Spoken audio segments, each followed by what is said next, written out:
dhe kjo ditë erdhi. Tani kjo është edhe një implikim që do të thotë rreziku është prezent. Për ditët për jetën e përditshme që shoqënia bën, nuk vrehet ajo. Por vetë fakti që është bërë një aleancë e tillë tregon do kisha thënë frikën e një rrezikut i cili ka noset prej Serbisë, e cila është pretenduese që të jetë fuqi homogjene në rajonin tonë. Shqipëria njoftoi kryeministri pak ditë më parë që do marrin një flotë anijesh, por media ka zbuluar që e para do jetë një korvet italiane. Çfarë mund të na shërbej kjo? E vjetër normalisht me disa riparime, por mund të na hyjë në punë shumë? Çfarë është ajo, më fal? Një korvet italiane. Po sigurisht tani për ditë më shumë do të jetë gjithçka e aplikueshme dhe ndihmuese në atë drejtim. Megjithatë duhet theksuar se prezenca e KFOR-it në Kosovë bën një gjë të tillë të pamundshme, por lëvizjet të cilat po ndodhin një luftë të pamundshme këtu në vendin tonë. Por duhet theksuar po ashtu se besoj që është më me rëndësi të flasim për çka po mendoj unë, dhe qofsha edhe gabim, është mendimi im, se sa ndoshta të flasim për një mjet siç është Javelin ose diçka janë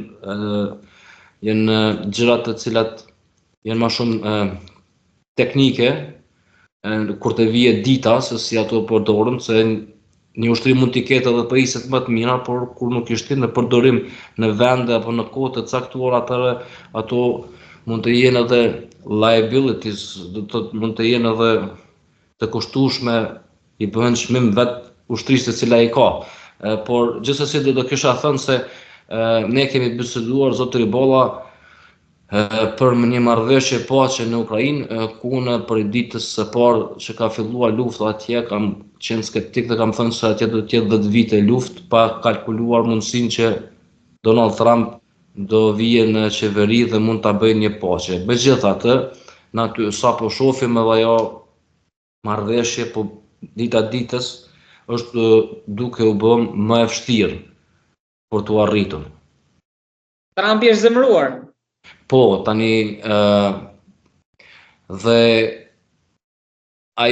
kjo mos arritja e kësaj marrëveshje mund të ndikon, do të thotë, në vendin tonë për provokime të tjera, të cilat ishin të tipit të fundit, e cila ndodhi tani djem duket, apo këtu në Kosovë, sulme në post, në mesnatë.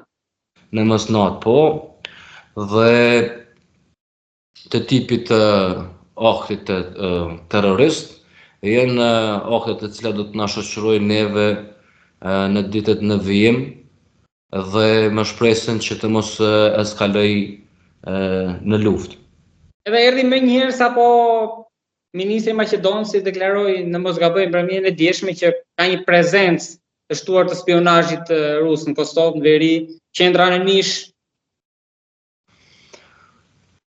Po, ajo është